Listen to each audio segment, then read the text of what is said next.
నా దేవుని సెలవు లేకుండా నిన్ను కంప్లీట్ గా నాశనం చేయటం ఎవ్వడి వల్ల కాదు.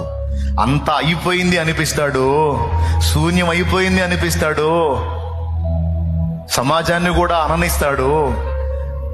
మొత్తం మళ్ళా సుందరంగా మార్చి తానేందో చూపిస్తాడు. అలా చేశాడు. అనుభవించే చెప్తున్నా. నవ్వే వాళ్ళని నవ్వనిస్తాడు, ఎగతాళి చేసే వాళ్ళని ఎగతాళి చేయనిస్తాడు, హింసించే వాళ్ళని హింసించనిస్తాడు, దూషించే వాళ్ళని దూషించనిస్తాడు. ఇన్ని జరుగుతున్నా ఏమీ పట్టినట్టు మౌనంగా ఉంటాడు.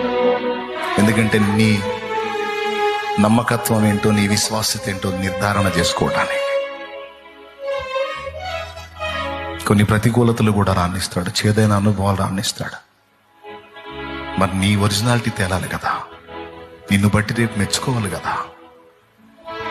ఆయనే అడుగుతాడు, ఇన్ని శ్రమలు పెట్టాను కదా, ఇన్ని ఇబ్బందులు పెట్టాను కదా, ఇన్ని వేదనలు నీకు రానిచ్చాను కదా, నా మీద కోపం రాలేదా అని అడుగుతాడు. నా మీద బాధ అయ్యలేదా?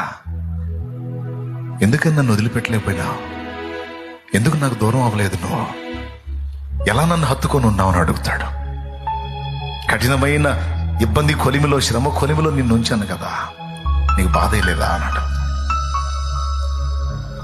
నీ సెలవు లేకుండా నాకేది రాదుగా ప్రభా, సమస్యను అనుమతించిన నువ్వే తప్పించుకునే దారి కూడా వేస్తావు నాకు తెలుసు.